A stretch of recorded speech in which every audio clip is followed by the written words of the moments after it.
Well, is it real discipleship if it's happening digitally?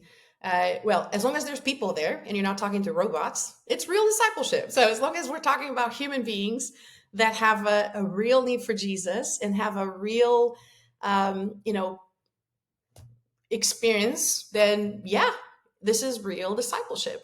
And here's why. Okay, let's look at the places that we're currently engaging in, and you can engage at your local church and your kids' school and the sports whatever groups that you have in your town, and you can have all sorts of in-person experiences with human beings where sharing the gospel can happen, where discipling can happen.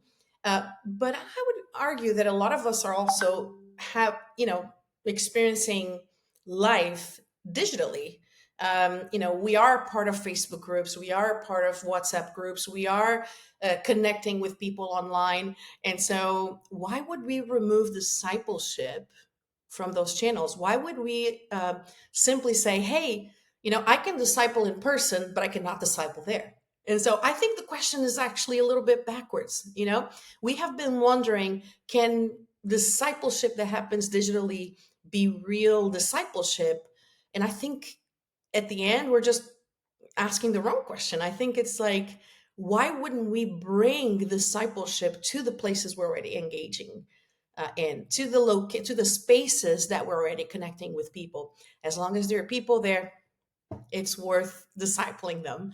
I think they're worth the time to share the good news. I think they're worth the time to answer questions and get into deeper conversations. And that's the question for me. That for many years I was when I was just a Christian, like came to faith, and I wanted to kind of talk about this, the good news that I had received. But I think we all go through this challenge of wondering, like, how do I do that? Like, can't they just come and listen to my pastor? I don't know how to explain it. I don't know how to say it. And I remember when marketing people, like marketers would call, like telemarketers would call my number, I would just practice on them. And so I would just try to share the good news with these people that had randomly called me. And it was quite interesting to see what people would say and how they would respond. Now obviously I never discipled them because eventually that call was over, but it was interesting for me to see that there was such an easiness to talk to this person about Jesus because there was no relationship. Like I was not going to see them at the next sports event next week.